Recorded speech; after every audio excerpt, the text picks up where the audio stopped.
Thank you, David. Hello, everyone.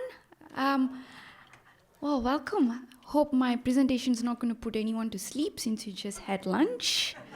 I'll try my best. So, as David mentioned, my name is Vithya. I am the digital accessibility specialist here at Visibility. I will work alongside David in various accessibility projects and initiatives. So today I'll be talking about the importance of captioning your video and what are the tools available out there to make the workflow easier. So this is my unit. This is my outline, our presentation outline for today. So we'll start off with looking at the growth of video or online video. And then we move on to explore why create accessible videos. We'll look at the basic accessibility video components that you need to keep in mind, followed by the benefits of captioning, the differences between captions and subtitles, as people get it wrong most times, followed by the basic caption guidelines, and then we'll look at a couple of tools and tips. So video, growth and preference. It comes as no surprise that there has been a huge growth on online videos over the past few years now. And videos have become an important, effective elements in the digital marketing strategy as we roll into 2020. Videos are basically everywhere and everyone is accessing video on a daily basis. It's a great tool pretty much to get your message across quickly and effectively. So looking at a couple of stats, 81% of businesses use video as a marketing tool and a storytelling tool as well. Social media posts and videos have got almost more than 48% of views, and a staggering 1.9 million people use YouTube on a daily basis. And this one is an interesting stat as well. So 85% of Facebook videos are watched without sound. And this is what we're going to be exploring more as we progress through the presentation. So looking at how video has increased over the past few years, it has also created accessibility barriers along the way. So according to the World Health Organization, there are at least 466 million people of the world population have hearing loss, and at least 2.2 billion people have a vision impairment and blindness. And it's also interesting to know that almost 41%, almost 50% of videos are inaccessible, looking at the stats. This is why it is important for us to make sure that our videos are accessible, because you are leaving out a significant portion of potential audience to watch and access your videos. Why create accessible videos? Well, it benefits everyone, and you know that you're not disadvantaging everyone, and everyone can access your video on a daily basis. Google likes videos, but it really likes accessible videos because it ranks accessible videos higher compared to inaccessible videos and articles. And also, it is a requirement as part of the Web Content Accessibility Guidelines, AA, single A, and also AAA. Apart from being a requirement, we all know it is the right thing to do. Oh, and also I just want to reiterate that I'm only focusing on captions today. I'm not going to be going more in depth with audio description and transcript, but I think we've got some great presentations coming up with audio description on the third day, if I'm not mistaken. So yeah, make sure you're here to attend those presentations.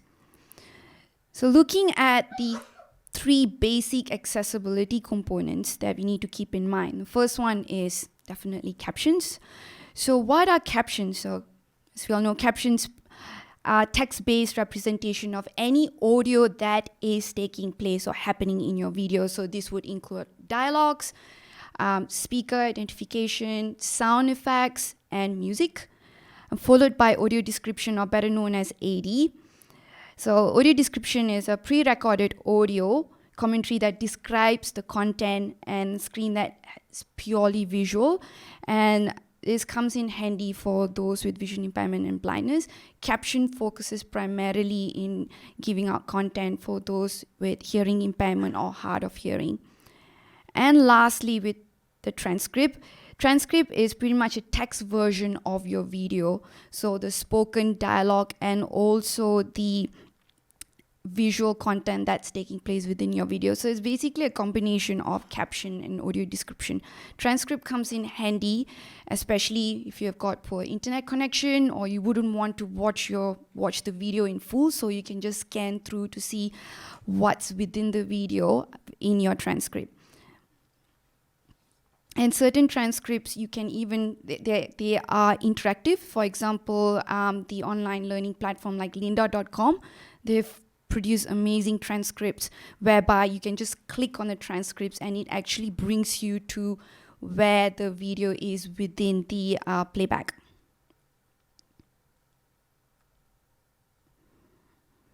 Looking at the benefits of captioning. So apart from helping those with hearing impairment understand your video content better, it also helps others who are able to hear videos. That includes those who are watching videos in a quiet or noisy environment like library, train station, or if you're sneaking and watching videos in your workplace, you can rely on captioning, which probably happens a lot. And also in a noisy coffee shop environment as well. Captioning comes in handy if the video has got poor audio quality. So yeah, it's another way that you can rely on captioning to read through the content within the video. Also, this happens to me a lot. If you do not have a device or if you've forgotten your audio output devices, i.e. headphones, this happens to me a lot, especially when I'm on my way back from work. So what do? I rely on the captions in the video to watch the video. Also, it's known that 52% of students found captions helpful as it increases their comprehension and also their vocabulary, especially when they're learning online, when they're learning something in an online learning platform like lynda.com. It also provides a better reach to audiences, especially in social media, given that most videos nowadays, especially in Facebook, is all in autoplay mode, especially when you are scrolling through the Facebook feed. So when that happens, obviously the autoplay videos do not have sound. So as you're scrolling through your feed, you would depend on the captioning to read through, or not to read through, but to watch quick snippets of your video before you decide to watch the video in full length. It gives individuals the opportunity to learn a new language. It gives them the pace as well to follow through the video by stopping and reading the captions. And also, lastly, with videos, it doubles the number of people who are watching your video.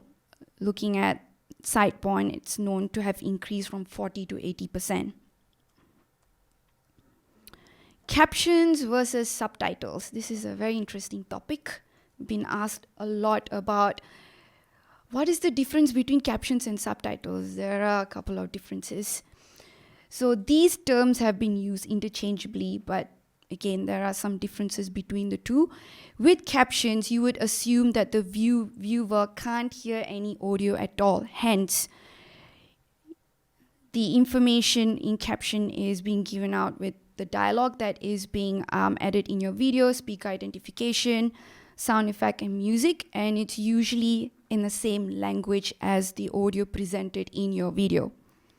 However, with subtitles, we assume that the viewer can hear the audio, however, they do not understand the language. So subtitles are used as direct translation of other languages.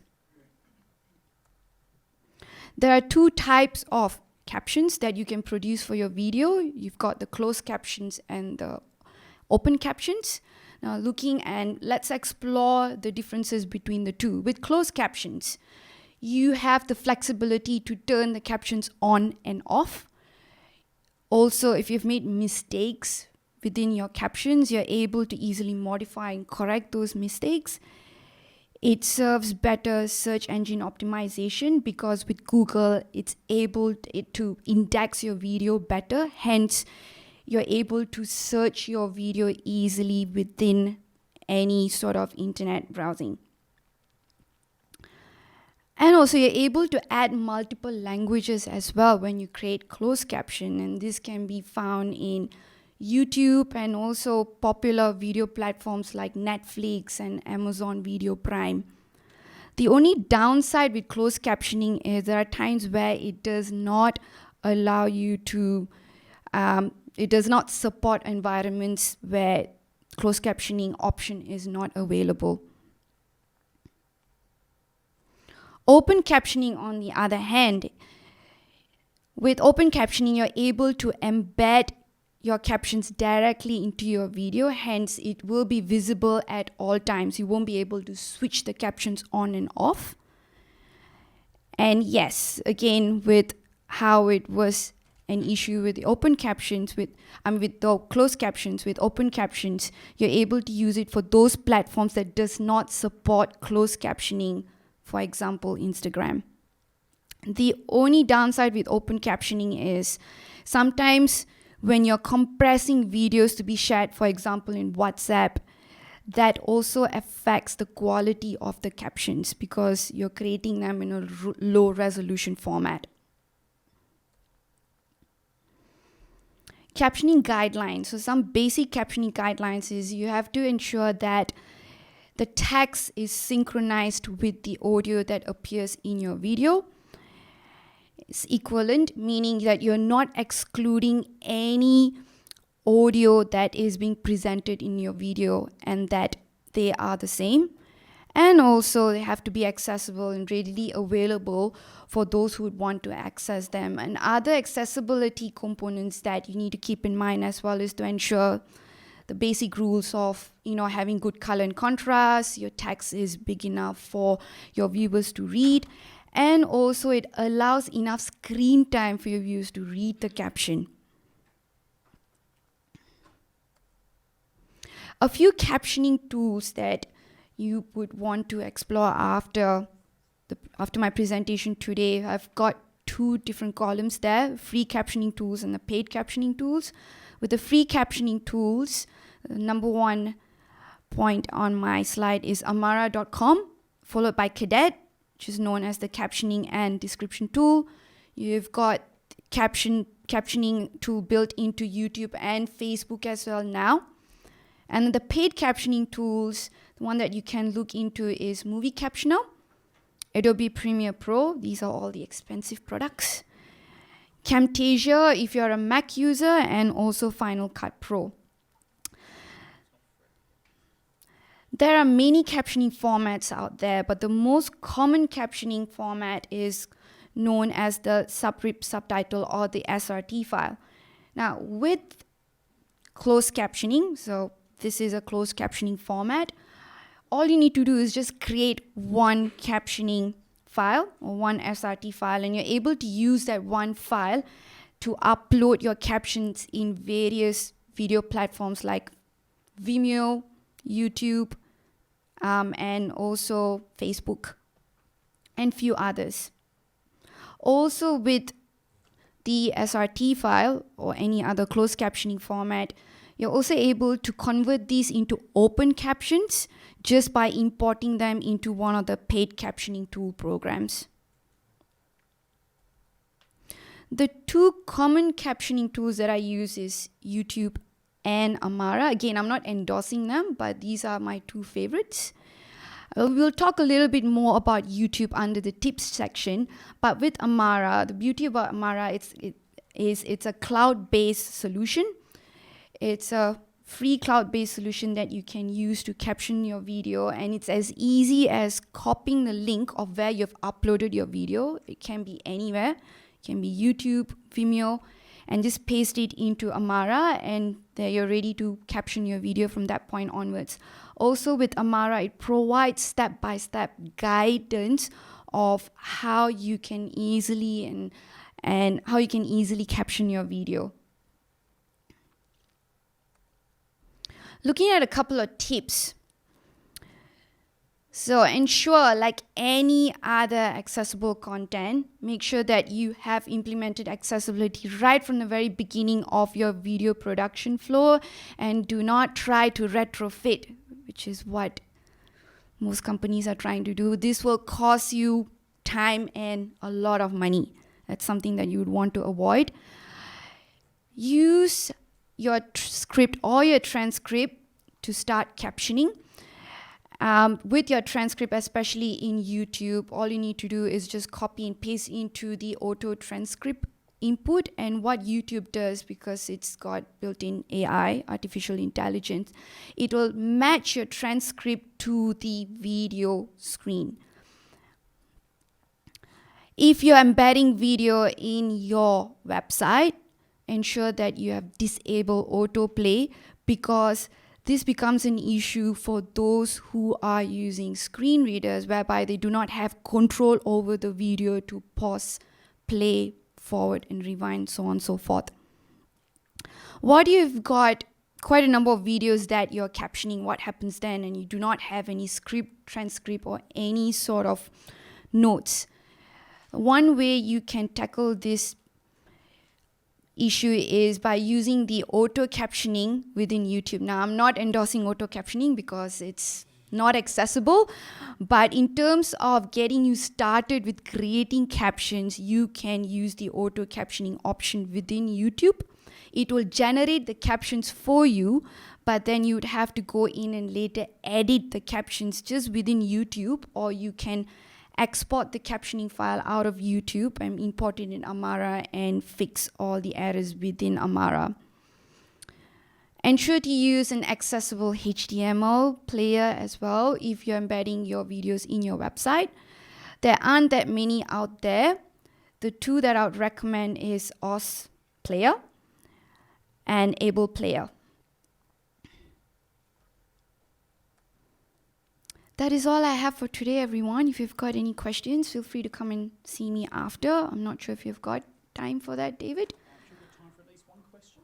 Yes, there's one more minute to hit 20 minutes. Switch over. Are there any burning questions? Oh, hand up at the front, all right?